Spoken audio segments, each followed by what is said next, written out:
Okay, so welcome back to the desk. What we're going to do now is move on from the idea generation phase to the gatekeeping process. The gatekeeping process is a really important step, and you have to really get used to the idea of what's in the gatekeeping process and where it fits in to the overall systematic process. And at this stage, what you have to assume now is that you actually have fundamental trade ideas. And when you've got these fundamental trade ideas, we have to move into the next stage, which is attempting to time or cleanse our ideas.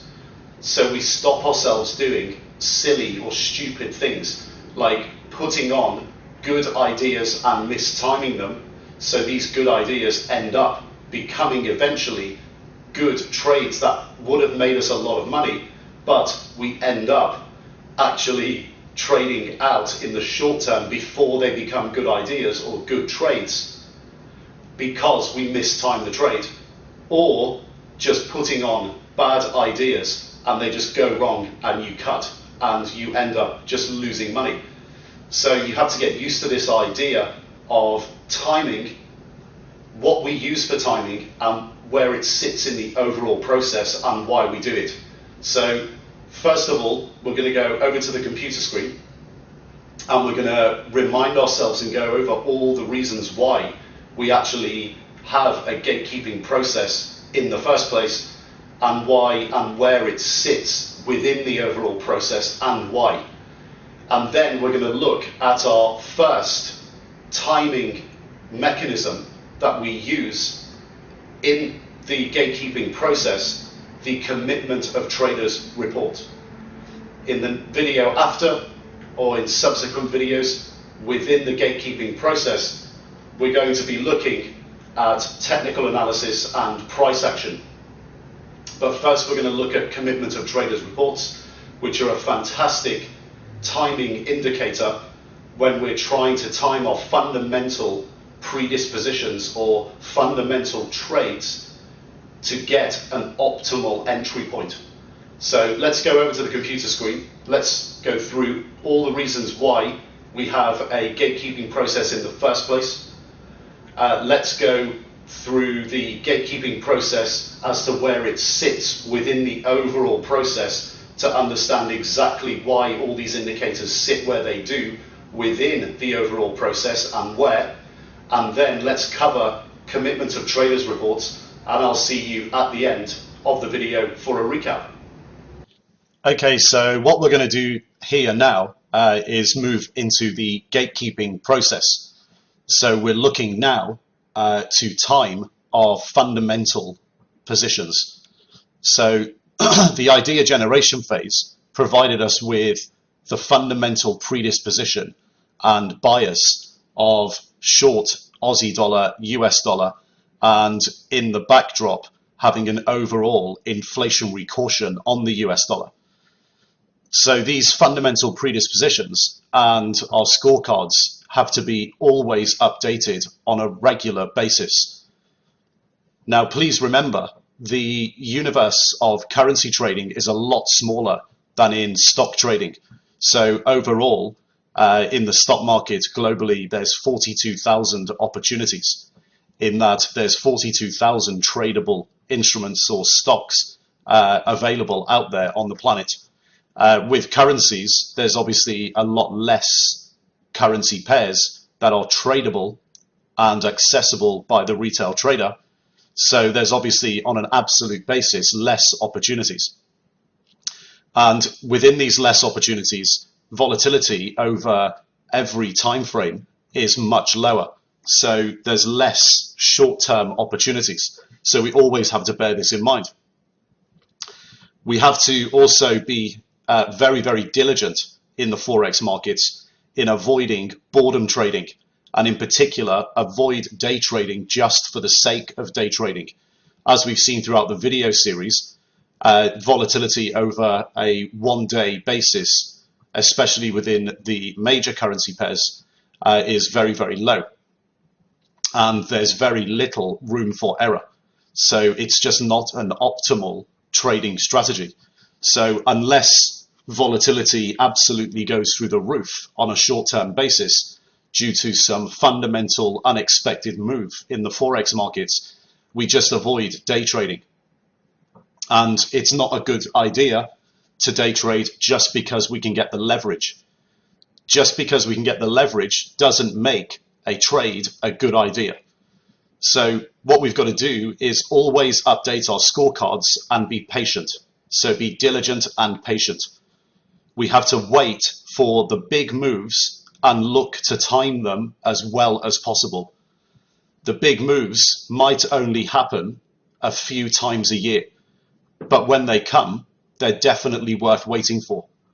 So what we have to do overall is continue our systematic process in the same way in which we do across all asset classes. So, for example, in the stock market, and how we do it in the PTM video series.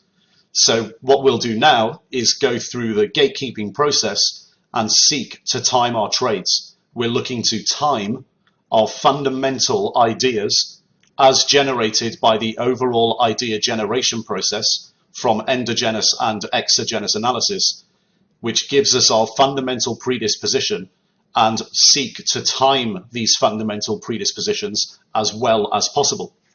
So how does this all fit in with the overall process? Well, just as a reminder, we've have a look at the overall process here again. If you remember, what we've done is we've got our overall currency views from our idea generation phase, which is the main bulk of our work as traders in the Forex market. Probably 80% of your work, 80% of your time is going to be spent generating ideas and updating all of your spreadsheets. 20% of your work and 20% of your time is going to be spent taking your fundamental ideas, your fundamental predispositions as generated by the overall idea generation process, and timing those trades as well as you can. So timing the positions well. And there's three areas that we use for timing.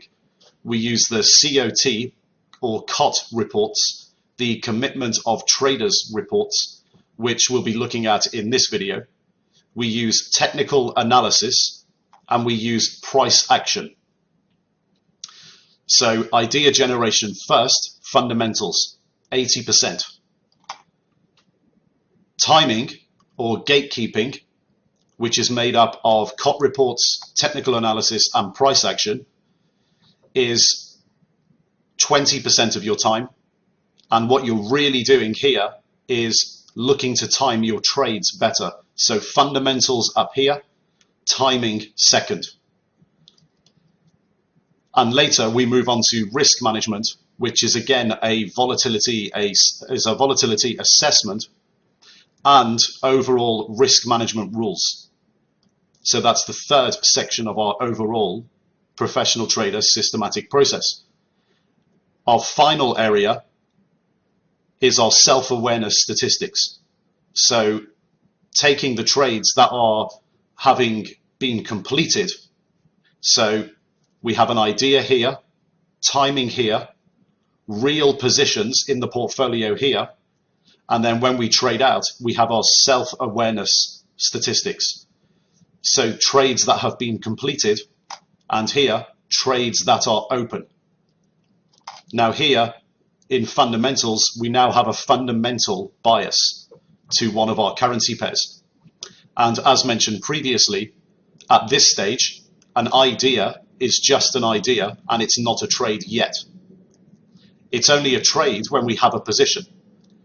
So now we have a gatekeeping process in order to stop ourselves doing something stupid. So putting an idea on at the wrong time. We want to maximize or optimize our timing on the idea. So bear in mind this whole overall process and keep this in the back of your mind the whole time. So the first thing we need to do is actually understand what a position is likely to look like in our overall portfolio. We're going to come on to risk management and go into a lot more detail on this later, but we need to have a rough understanding of this first so we can get the most out of our gatekeeping process. So when we're looking to time our trades, we understand roughly the position sizing we're going to have and what a position looks like in our overall portfolio. So what we're probably going to be doing here is, as highlighted much earlier on in the video series, is putting a larger amount of capital deposited on margin into our trading accounts than the average retail trader. So the average retail trader who only wants to focus on Forex will probably only put $2,000 to $4,000 into their portfolio on margin, and will be maximizing their leverage right to the maximum they can take. So having 50 to 100 times leverage on $2,000 to $4,000 deposited on margin in the portfolio. As highlighted earlier in the video series, this is just one of the main reasons why so many retail traders blow up and blow up quickly. We're not going to do that. We're going to be depositing larger amounts of capital, so we never ever get a margin call. We don't even want to think about getting a margin call. So with $25,000 deposited on margin and a 1 to 2% margin requirement in Forex at the brokerage company we choose, if we take a starter position of $50,000 to $100,000 equivalent, what will actually be happening is we'll only be committing $500 to $2,000 of margin to a trade. So we're being offered 50 to 100 times leverage by the broker, but we choose not to take it. We decide our own exposure levels and we deposit more money. We want to beat the brokers at their own game. So we want to use their leverage, but optimize the amount of leverage we use. So by taking a starter position of $50,000 to $100,000 equivalent, we'll only be committing $500 to $2,000 out of the $25,000 of margin to any particular trade, if it's $50,000 to $100,000 overall exposure. So that's 2 to 8% of the total margin that we've deposited in the account. Now, what's a starter position? Well, let's define this. We don't go in as traders and decide, okay, we want to buy or sell something, and we just put on our full size immediately. A starter position is usually anything between 20 to 50% of what your intended final position is going to be. So the $50,000 to $100,000, for example, can be half of what you intend it to be. So your full position size can be $100,000 to $200,000 equivalent. And we add to positions later when they start making money for us. So a starter position is your initial purchase or short of a Forex currency pair. And essentially what you're doing is you're just dipping your toe to get a little bit wet. And by doing so, you're in the game. And when the position starts to pay you, you can always add to the position. We don't go in and just buy everything we want to buy immediately on a 1 to 3 month time frame, or short everything we want to be short on a 1 to 3 month time frame. We go in and we start with a small position. So what we've assumed here is that this currency position is in addition to a 4 times exposed stock portfolio of $100,000. So the $25,000 on account multiplied by 4. So you're giving yourself a limit of $100,000 on the stock portion of your portfolio. So what's dedicated to the stock market. So if we have another $50,000 or $100,000 position in Forex on top of this, this means the currency pair becomes 33 to 50% of an overall portfolio. So basically the total maximum gross exposure of this portfolio is going to be $200,000. So $100,000 dedicated to the stock portion of the portfolio, plus $100,000 exposure dedicated to the currency portion of the portfolio. So that means if we've deposited $25,000, overall, we're 8 times exposed, and we seek to add to positions as fundamentals and trend are confirmed, and the position becomes a winning position. Now, if we get a 10% move in a currency pair over 1 to 3 months, and that's what we're looking for here on our volatility profiles over this time period, we can basically make $5,000 to $10,000 over the period by committing 1 to 2% margin. So the $500 to the $2,000 as the portion of the margin of $25,000 that we've deposited. The $500 to the $2,000 is the margin that we're utilizing as part of our overall deposited margin that's dedicated to this currency pair. So this gives us a return, a percentage return over that time period of 400 to 900%. And what we've actually done is captured the volatility, but we haven't over levered. So we're trading a lot more sensibly here with our fundamental idea generation process, good timing, and sensible risk management metrics.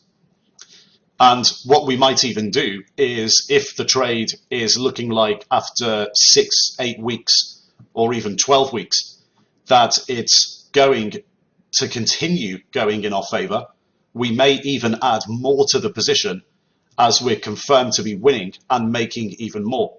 So we'll be touching on this a bit later when we look at price action and also in risk management. So we may even add more to this position and continue to keep the position beyond 3 months. So now that we've outlined the kind of position sizing and exposure and risk management we're looking at in the Forex market, we can move on and really get the most out of our gatekeeping phase. Now, just to put it all into context again, gatekeeping, what it is really, is basically you putting a barrier between your ideas as a trader and your real capital. So if you recall, in the risk management phase, that's when we have real positions. In the self-awareness phase, that's where we've been in positions and traded out. So our trades have been completed. At the portion of timing within the overall systematic process, what you're actually doing is putting a barrier between yourself, your ideas as a trader, and your real capital. So before you actually take a real position and commit real money to it. And what you've got to really understand and be aware of here is that human beings are just human beings.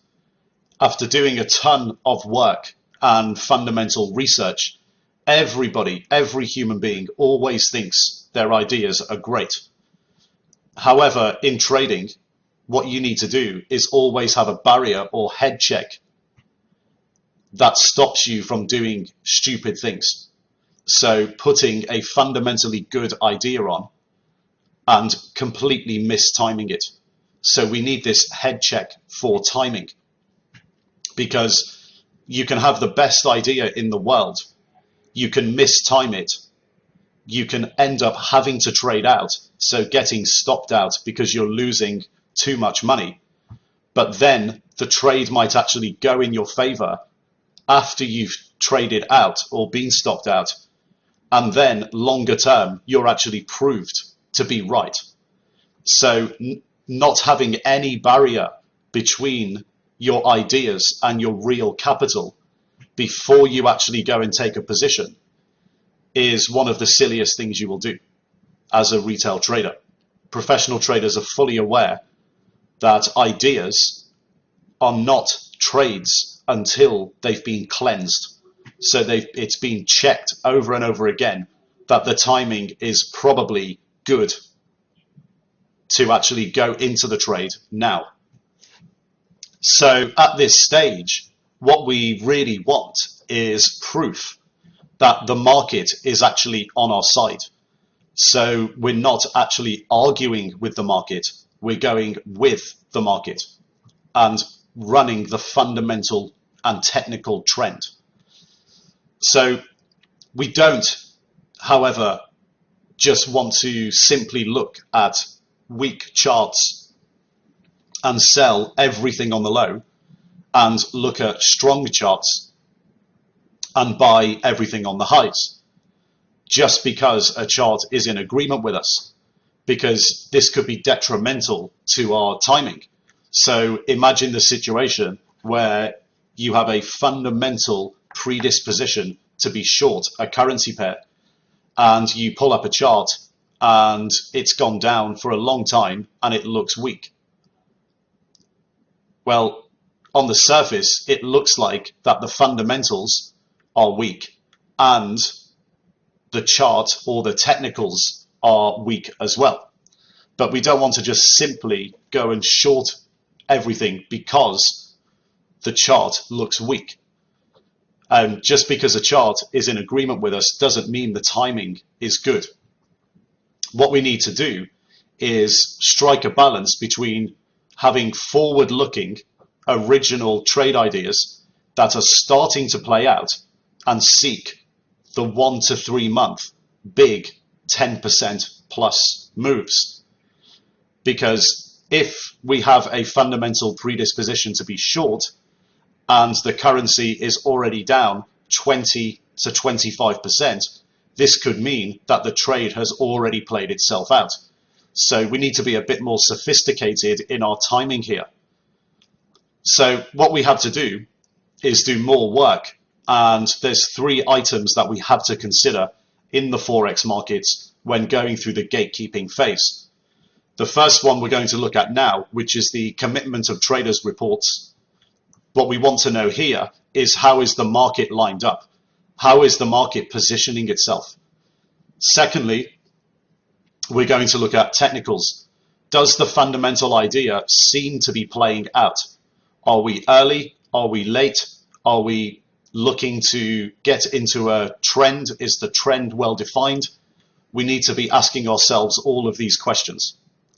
And the third one is price action, where we have a process where we run almost an accounting mechanism, and we look at watch lists. So we look at price action as part of our overall accounting mechanism or watch list process. Now, we've talked about these big 1 to 3 month 10% moves here. We need to get an appreciation and understanding of what this looks like in order to get the best out of our gatekeeping process and in terms of our expected timing. So we're going to go through a few examples here. One very good classic recent example, which had the fundamentals on our side and the technicals with what we call a bull flag and breakout in October 2014, November 2014, was the dollar-yen cross. Now, in terms of technicals, we'll be coming onto this a bit later, but it's good to get an understanding of why we're looking at these things. So you can see here from the dollar-yen trade that the dollar-yen cross broke out technically here at a resistance, a previous resistance high of around 110. And then it went very, very quickly to 120 and even above 120 to above 121. So what we got there was the equivalent of a 9 to 10 point move very, very quickly. So from end of October, beginning of November to January, and it's gone sideways since. So you can see here, this is a very, very good example of a currency pair moving around 8% very, very quickly And if we'd have actually managed to have a starter position here and then added to our position once it had broken out to our full position size, we would have actually potentially made even more. So that's a very, very good example of a 10% move as well in a currency pair. Another recent classic example is the euro-dollar cross, where we had fundamentals and technicals with multiple breakdowns. So we're looking, for example, on the breakdown here, if we have a fundamental predisposition to be short, to start getting short in the low 130s. And euro dollar ended up falling all the way down to as low as around 105. So we had potentially a 30-point move in euro dollar to capture in as little as 3 to 4 months. That was a huge and very predictable move. And we had multiple breakdowns. We had the breakdown at around 135. We had the breakdown at around 133. We had a breakdown at around 131. And we had a breakdown, a major breakdown here at 128. And we could have had starter position and added to our position all the way and just kept getting bigger and bigger and bigger. So this is a classic example of a currency pair where we could have had a 20% move and made 20% in 3 to 4 months. That was huge. Even if we look at currency pairs that are not massively traded at all by the retail trader market, when we even look at currency pairs like Norwegian krona, Swedish krona, this was again a classic and fundamental plus technical weekly setup, because we had the oil price sell-off towards the end of 2014, and you can see here that we had in Norwegian krona, because Norway is very heavily dependent on oil, a move from around 113 down as far even as 97, 98 on the currency pair. So again, we have a big move of a magnitude of 12% plus to capture here with very defined technical breakdowns. So starter position, then adding to the position later. So we can get an appreciation here and understanding of what we're looking at and why we're looking at it. Now, a great place to start for our gatekeeping process and using tools in order to gain an advantage in terms of timing is to start with the commitment of traders, or COT reports. So they're a really good place to start in building an appreciation for timing on your fundamentally driven trade idea. And please do not get this upside down. Do not get this process the wrong way round.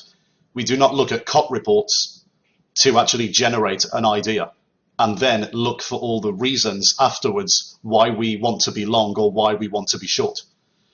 What you need to be doing is going through the systematic process as professional traders would do so, and gaining your fundamental predisposition first.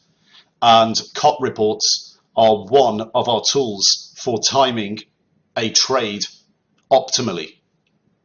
Now, COT reports are available weekly on a Friday from the CFTC, the Commodities Futures Trading Commission website.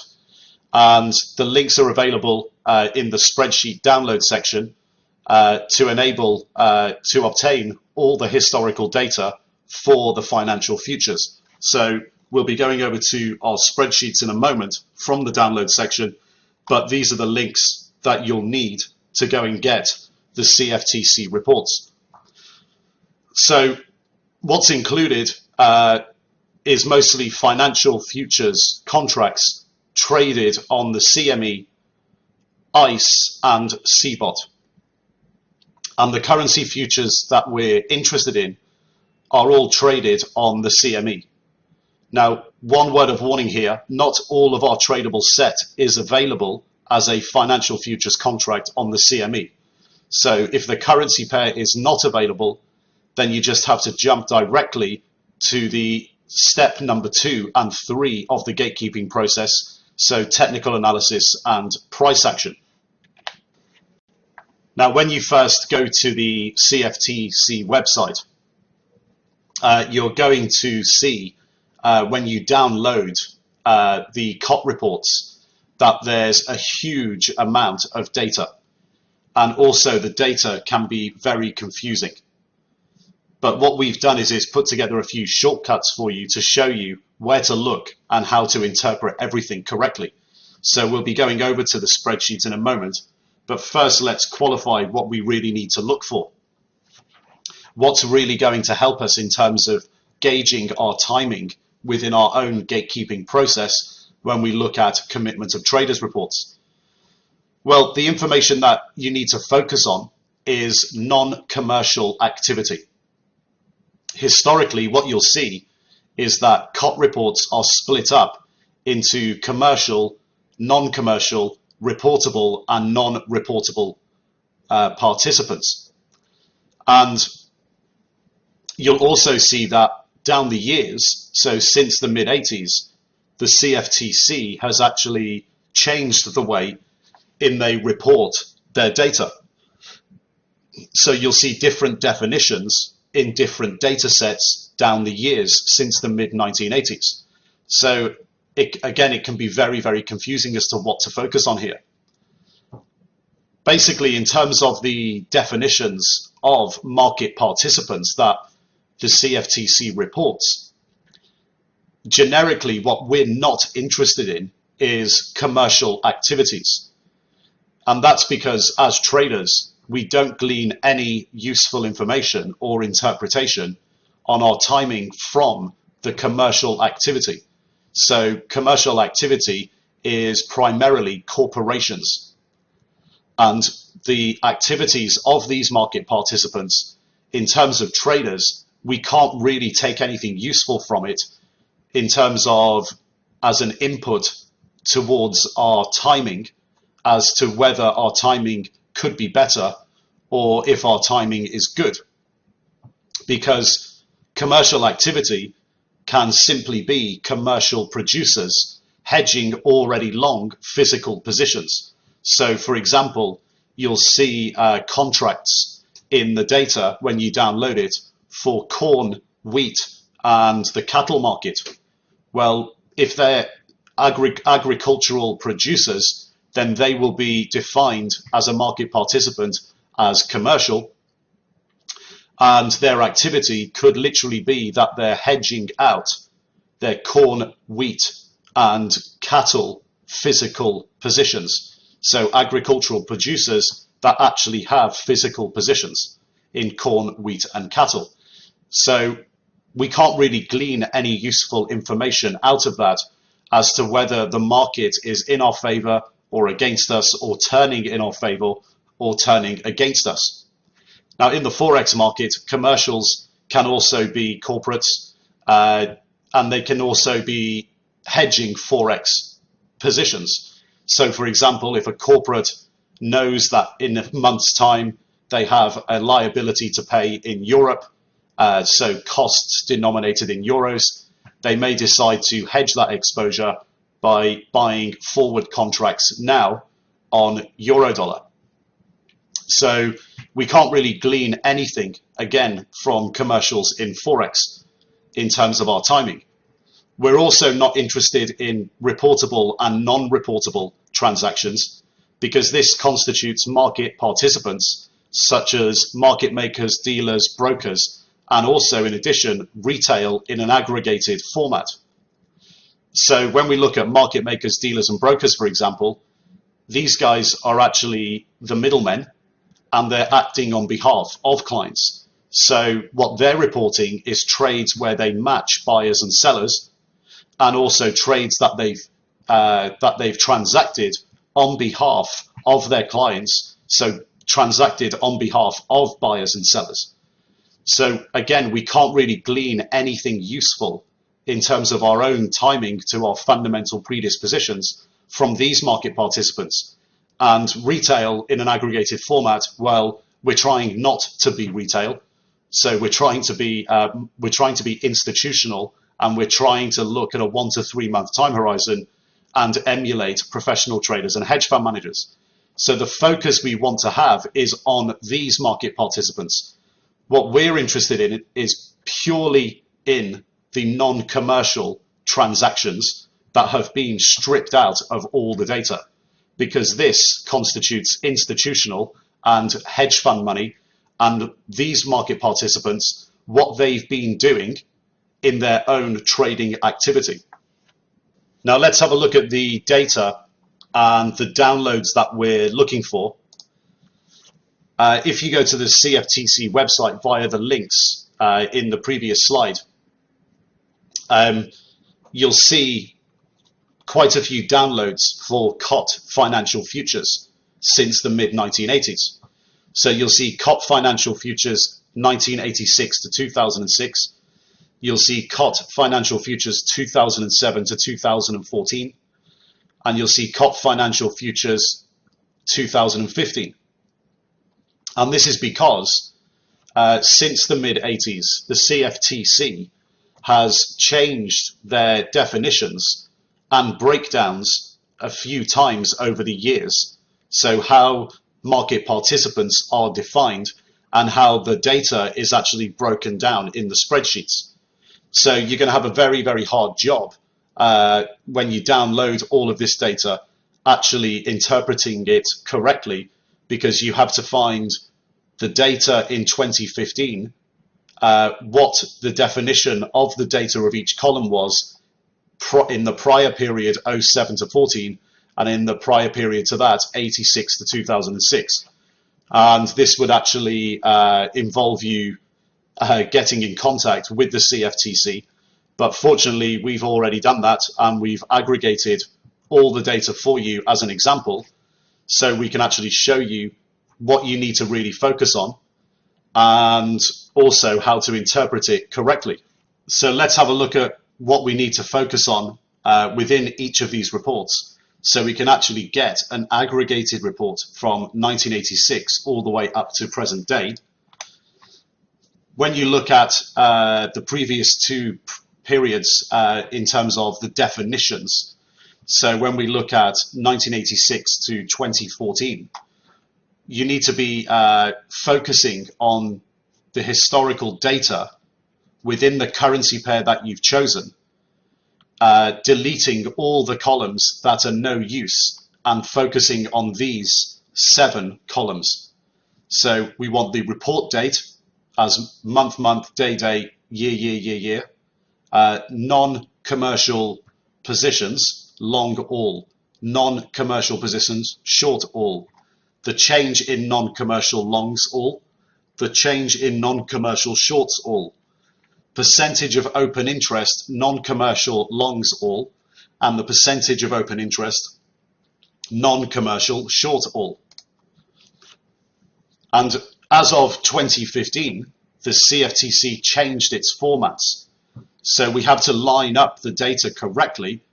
So from 2015 onwards, we have to take the following 7 columns, which line up with the previous 7 columns that we looked at on the previous slide. So again, we want the report date in this format. We want leveraged money positions, long, all, leveraged money positions, short, all, change in leveraged money, long, all, changed in leveraged money, short, all, the percentage of open interest from leveraged money, long, all, and the percentage of open interest from leveraged money, short, all. So these 7 columns here, by the new definition, are exactly the same definition as the ones before, as in they're coming from non-commercial positions, except now they're calling it leveraged money. So these are the data columns that we have to line up to ensure that we're looking at the same data. So although the names of the definitions are different, the definitions are exactly the same. Now what we can do is go over to the spreadsheets that are available for you in the download section and start to look at this data. So if we come out of the presentation and we head over to our spreadsheet data, you'll see that we've got 4 sheets.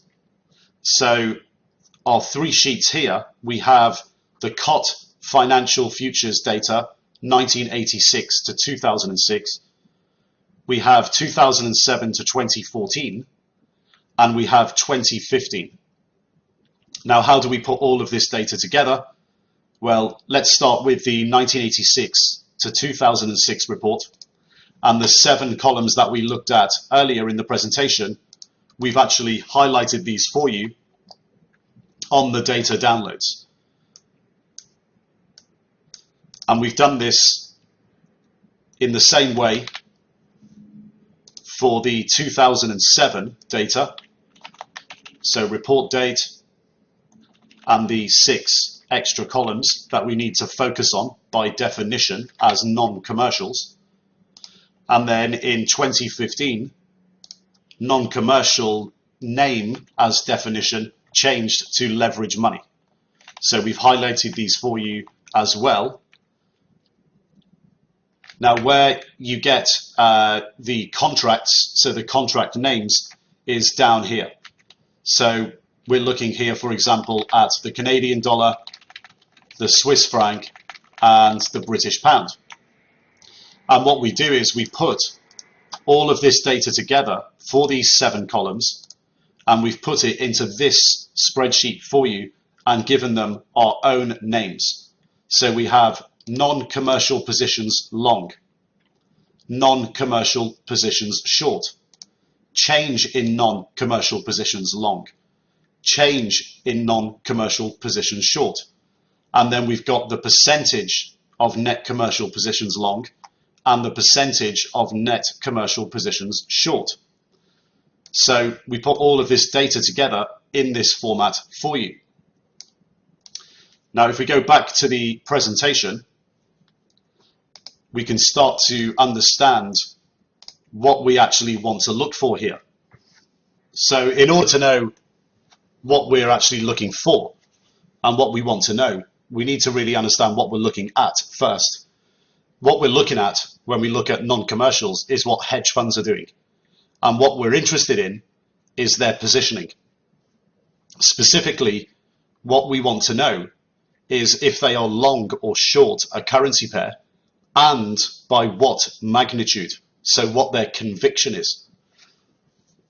So if hedge funds are long, they obviously believe that the currency pair will go up in value. And if they're short, they obviously believe the currency pair will go down in value. And remember, this is real data. These are not numbers that have fallen from the magic fairy tree. They're real. So, of course, if hedge funds are positioned long, they're committed to the belief that the currency will go up, and vice versa if they are short.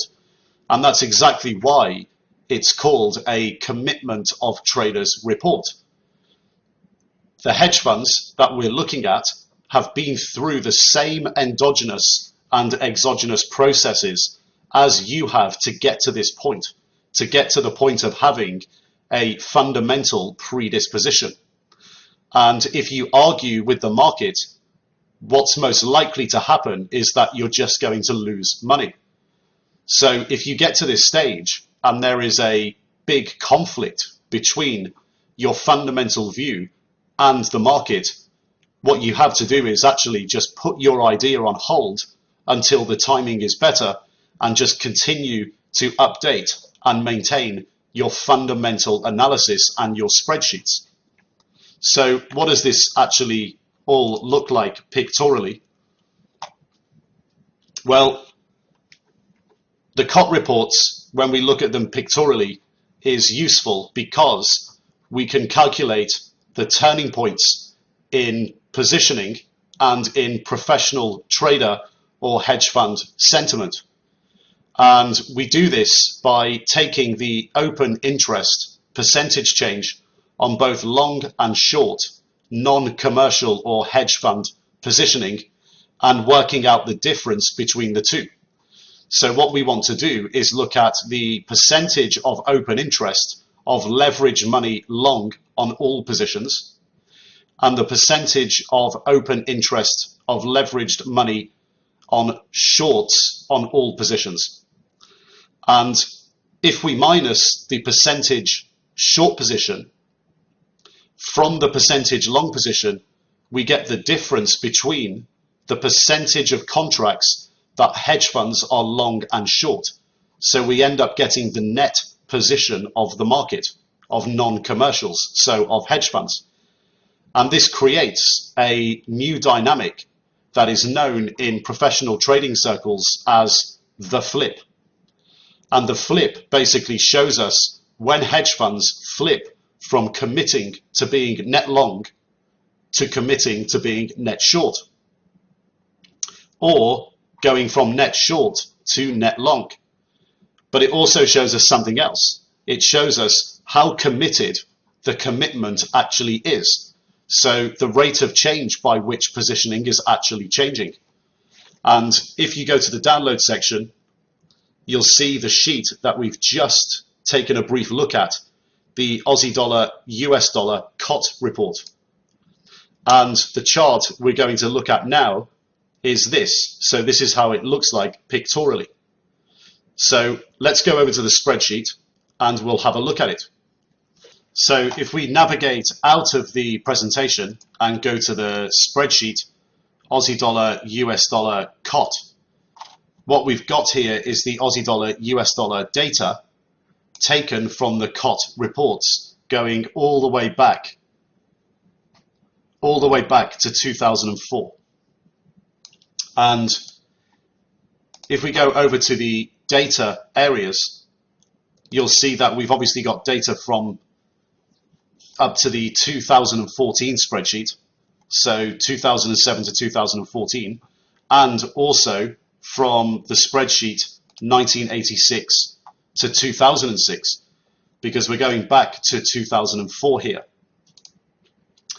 And going back to the Aussie dollar, US dollar COT report, what we've done is taken the Aussie dollar data from those three spreadsheets, so from present day all the way back to 2004.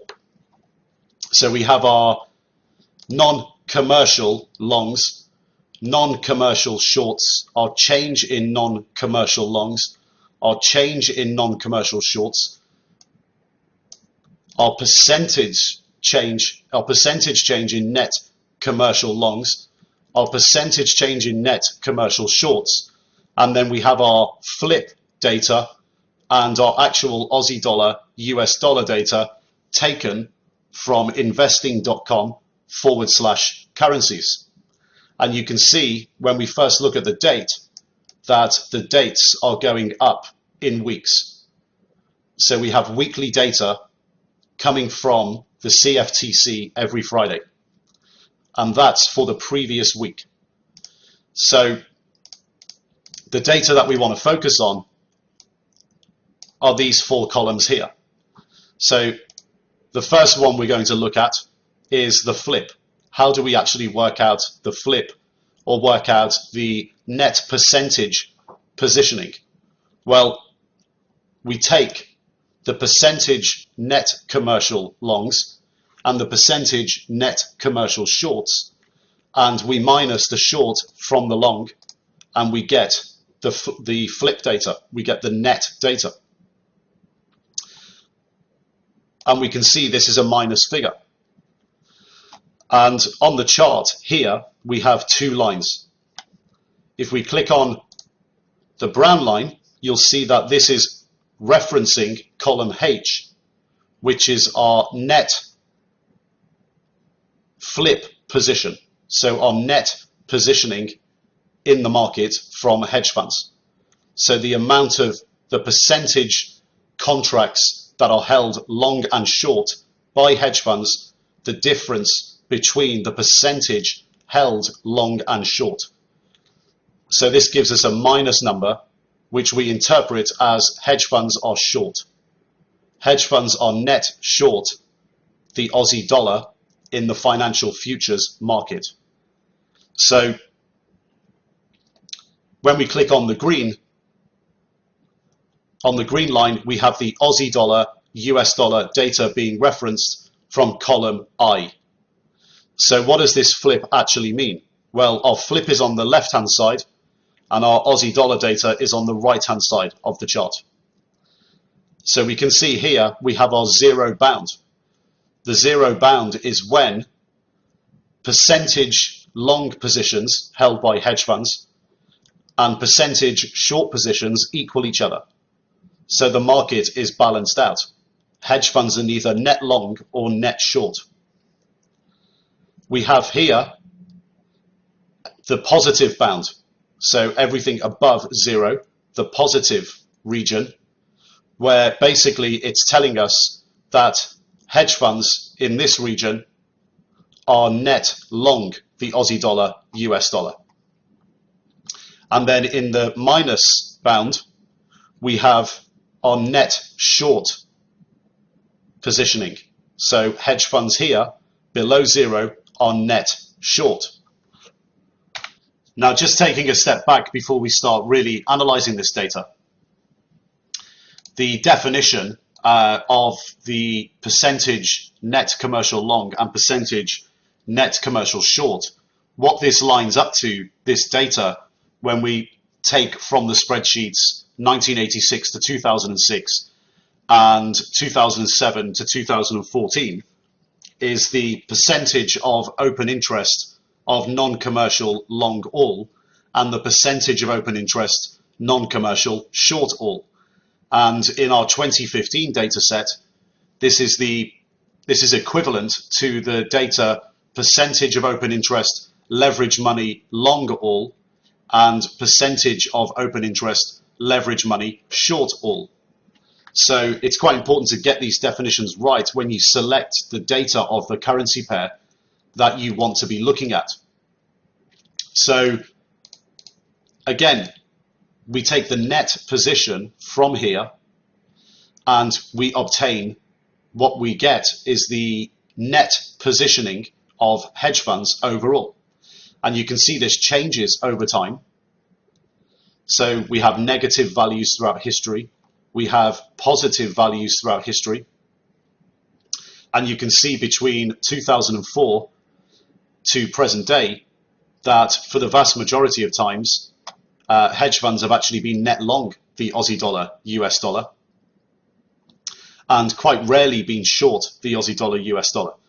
You can also see that the Aussie dollar, US dollar exchange rate value really does follow the net positioning of hedge funds in the market. So it's pretty obvious they get it right a lot more times than they get it wrong. And it's because overall they're taking the professional trader approach. They're using systematic frameworks and taking fundamental positioning over 1 to 3 month time horizons to capture the volatility that we've identified. So when we look at the net position, whether it's long or short, what the flip actually shows us is when the hedge funds actually go from being net short to net long or net long to net short. So we can see here in recent history that the flip actually occurred around this time.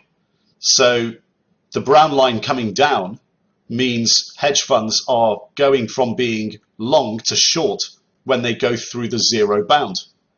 And this actually occurred here. We've highlighted this for you. So it occurred in the weekly data on the 30th of September 2014. And you can see when we look at Aussie dollar, US dollar, that at the same time, it was moving a little bit sideways, and then 1 or 2 weeks later, it fell. It was falling before overall, but it fell after the flip occurred. And this happens repeatedly throughout history. If you want to go through, check the data and reference it pictorially as well. Try to see when the flip occurs, going from zero or below zero to above zero, and from above zero to below zero. And the flip is very significant.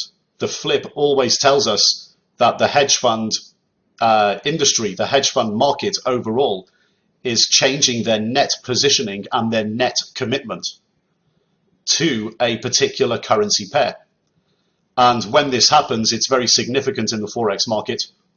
And it sometimes, or most of the time, has a self-fulfilling prophecy in that the market is looking at this data.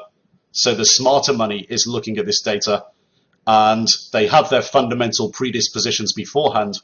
But when a flip occurs in a currency pair, it's significant because the market will actually start moving into the trades that they want to move into, given their fundamental predispositions.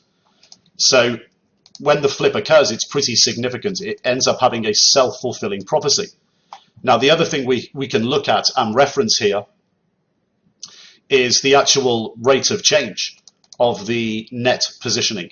So if we look throughout history, we can see that when net positioning gets to around 60 long, so net 60 long, we tend to top out in Aussie dollar, US dollar. So when the hedge fund industry gets long up to this point where the net positioning is above positive 60, this can signify turning points. And if we look in the negatives, we can see that around minus 35.40 net short, and even down to minus 45, so around minus 40, this is where the momentum of being short in the hedge fund industry throughout history usually runs out and then turns around. We can see this as evidenced throughout the historical COT data and relative to Aussie dollar, US dollar. So what we actually see throughout history is where the net positioning becomes exhausted. So in terms of timing, the COT data gives us a few things. Firstly, it tells us when the flip occurs and the direction the wind is blowing in for the actual currency pair we're looking at from a fundamental perspective, because the fundamental investors and the hedge funds are actually changing their overall positioning. That's what is happening when the flip is occurring. And it also tells us the commitment of the commitment. So it tells us that here at the extremes, the market is so committed to being net short or net long that sentiment can be overly bearish and overly bullish. So we may need to be careful if we're looking to go the same way, or we may need to look at taking a position if we're going the opposite way. So the COT data gives us a lot of information. So go through the spreadsheet in your own time. Practice downloading the data from the CFTC. Build the whole spreadsheet yourself, and you'll see when you look at other currency pairs, you'll probably see a lot of correlation between the COT data and the net positioning of non-commercial players or non-commercial participants. The correlation is very, very high to currency pairs. And obviously, remember and understand how to interpret this data correctly. We have the Aussie dollar, US dollar data here, our currency data, and on the right-hand side, and we have on the left-hand side our net positioning for percentage open interest for the hedge funds. We have our zero bound, so we have our flip bound, so where the flip is occurring, going from net long to net short and net short to net long. And we have our commitment of commitment. So at the extreme positives, we have overly committed longs, and overly committed shorts in the negative extremes. When the longs start falling, the commitment is dropping. When the shorts start falling, the commitment is also dropping. So interpreting this data correctly is pretty important. And one example here, we have the last extreme positive in the Aussie dollar US dollar exchange rate, when we have an above 40 reading on the COT data for net longs. And this was around end of August, beginning of September. And you can see actually this is where it occurred. We've highlighted this for you. The high was 43 net long. So 43% net long in terms of open interest positioning from non-commercials, so hedge fund activity. And then the commitment started dropping, and then 4 weeks later the flip actually occurred.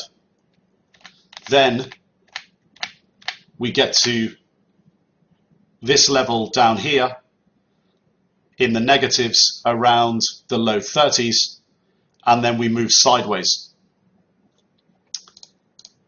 And we've been moving sideways around the 30 level ever since. So we need to bear this in mind when we're thinking of our fundamental predisposition of short Aussie dollar, US dollar, in terms of timing the trade. So download the data, try to work out the correct data, get the spreadsheets set up for yourself, practice how to do this for each currency pair from the data going back to the mid-80s, from the CFTC website. Make sure you put your charts together correctly with your net positioning on the left-hand side, your currency value, exchange rate value on the right-hand side, and chart your COT data for net long or short positioning, open interest percentage positioning, and your currency data correctly, and look for the extremes and look for the flip, and try to interpret the timing correctly. So let's go over to the presentation now and start to try and interpret this timing correctly, and have a look at what we're going to be looking to do in the Aussie dollar US dollar pair. So in order to really understand what we're going to do with our fundamental predisposition of the Aussie dollar short, we have to think again about what this really means. So when the flip occurs, the change either goes positive net long or negative net short. And we've also got those extremes we looked at when the gap between positive and negative sentiment becomes too wide either way. So when we have extreme positive longs minus shorts at or near historical highs, or extreme negative longs minus shorts at or near historical lows, because the extremities can be a warning sign of potential turning points. And what we're trying to highlight here is so you don't make the classic retail trader mistake of looking at a chart and then changing your view. If your fundamental idea, for example, is to go long a currency pair, but you get to the stage of gatekeeping and timing, you're looking at the COT reports and you realize that a positive flip occurred a few months ago and the market positioning is at or near all-time extreme highs. This obviously isn't then a reason to then abandon your entire idea, your fundamental predisposition, and short the currency pair. It literally means only that your timing is off, and you can just wait for the positioning to get to a point where it makes sense to go long. Because doing stuff like this as a trader is honestly one of the stupidest things you'll ever do, because you've done all the work to have a long fundamental predisposition, and then you pull up one chart and then you're shorting because the chart looks like you should be shorting it. It's honestly one of the dumbest things you'll ever do. And if you were doing this as a professional trader, at a hedge fund or an investment bank, you would literally be fired for that offense. So you've done all your fundamental work, and then you pull up one chart and change your idea. Just doesn't make any sense whatsoever. And especially if you go and lose money when you do that, it's not going to be a very good feeling to have been right fundamentally, but lose money because you went in the opposite direction because the chart convinced you short term to go the other way. It's the stupidest thing you'll ever do. And obviously we were using the example there of a long fundamental predisposition and then shorting because of a chart. It obviously works the same when we have a short fundamental predisposition and then we go long because of a chart. So the opposite holds true. In the Institute, we're obviously going to be pretty annoyed with people punting on COT reports. So doing this the other way round. So only looking at COT reports and not understanding the fundamentals behind the actual trade ideas. So building out your fundamental predispositions first, and then looking at things like COT reports, technical analysis, and price action as a timing instrument, not as an instrument that gives you ideas. The COT report doesn't give you fundamental ideas. It gives you a snapshot of whether the market is on your side or against you through the extreme historical moves and through the flip. Because if you just punt on COT reports, for example, or technical analysis and price action, so just looking at charts, a piece of economic data can come out that changes all the fundamentals and changes everything. And it's the most important thing. You need to understand the fundamentals of a country and its currency. Earlier we stated that it's 80% of everything you do, and gatekeeping, risk management is 20%. So a fundamental split of 80-20, so in the favor of fundamentals, and 20 in the minority, technicals, and overlaid with risk management. It's the majority of everything you'll do as a trader if you're taking the professional approach. And it's hard work, but it does pay off. Now, with our potential trade idea to short the Aussie dollar, US dollar, our timing does look off when we look at the COT data, so the net positioning. The market is very short historically. If we stay patient, we're more than likely going to get the opportunity to short it into a rally. So we can sit back and wait for Aussie dollar, US dollar to rally and look for better entry points to short the currency pair.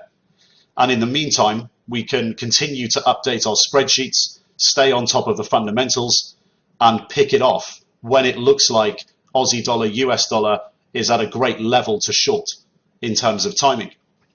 Now, this is another reason why we chose the Aussie dollar, US dollar as an example for the video series, because it's got the volatility that we look for.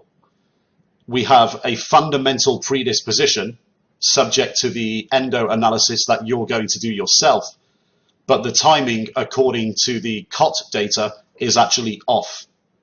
So this is a great example because when we go through the whole process, it can show you that sometimes you're going to have a fundamental predisposition on currency pairs, and then you're going to start looking to time the trades and time your entries by going through the gatekeeping process.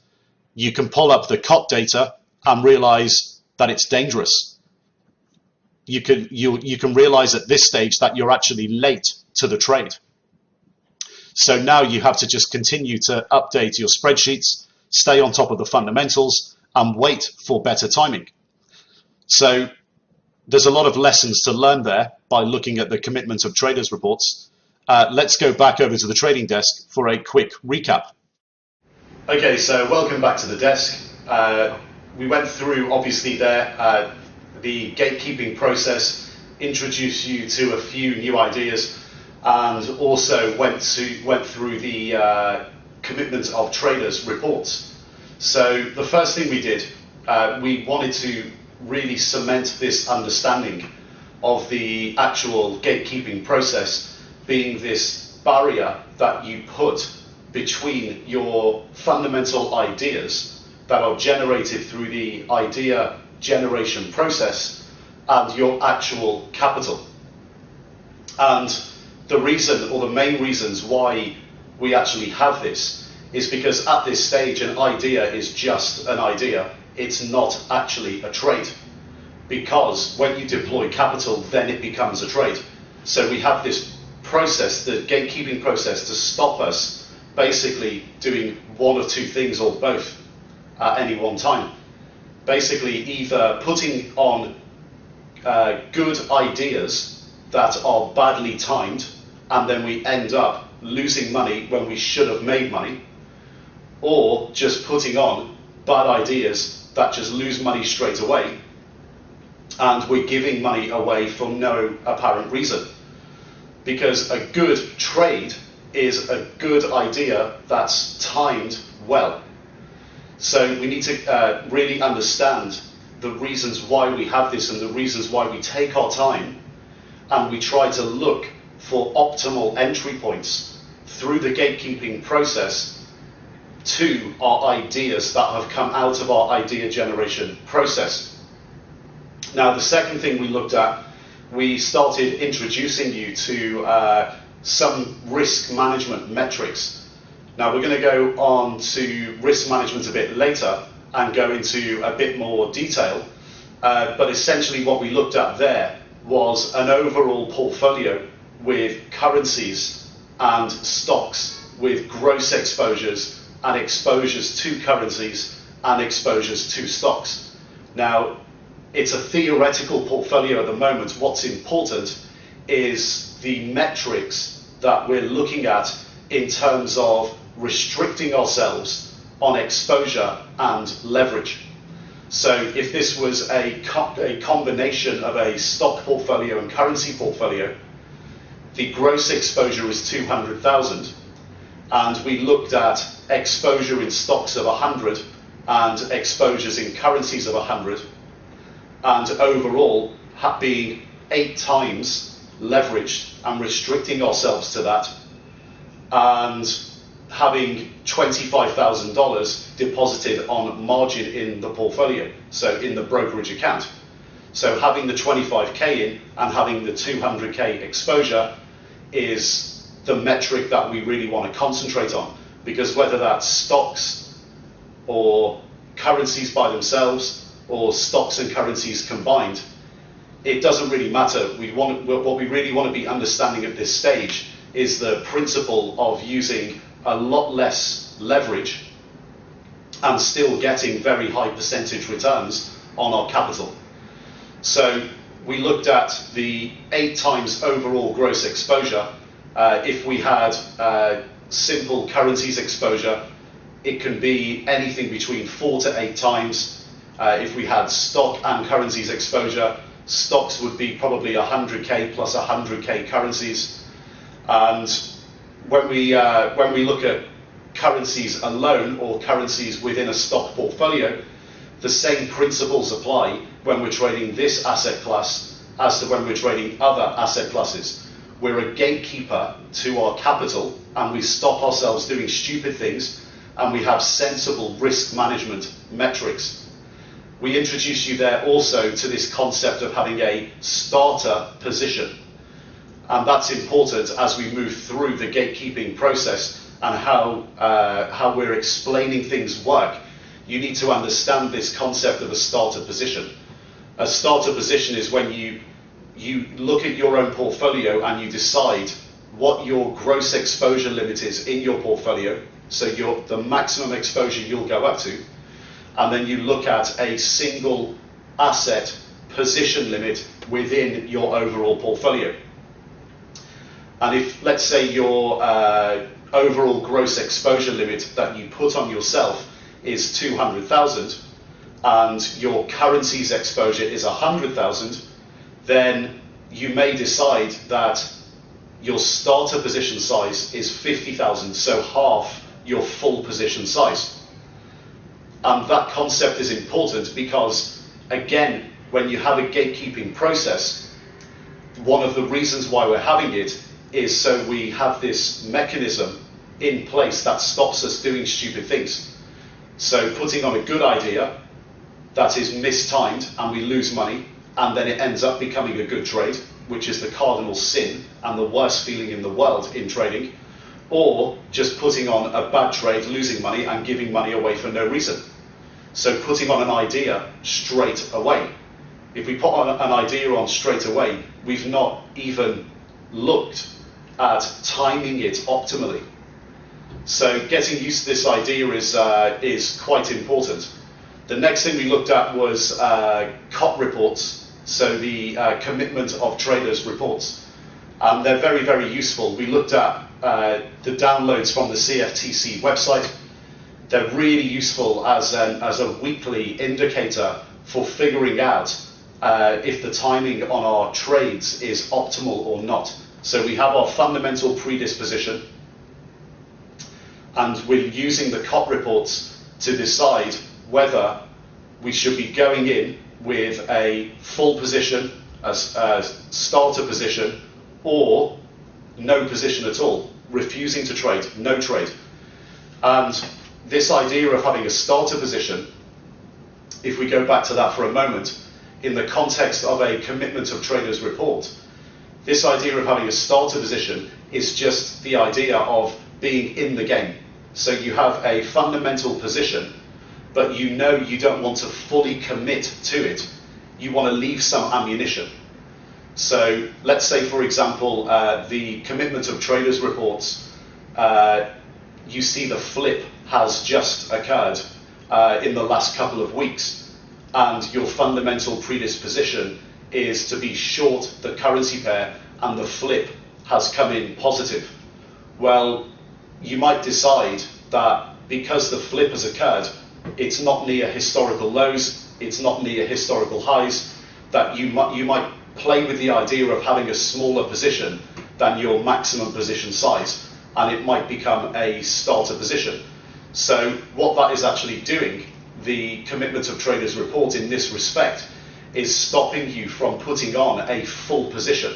So stopping you again from doing something stupid, because you could put on the full position, it could end up being a good trade longer term, but in the short term, because of the flip, it might go straight up in your face and you get stopped out in the next 1 to 2 weeks, and you lose money, and then 3 months later the currency pair is down and you would have made money, but you've been stopped out.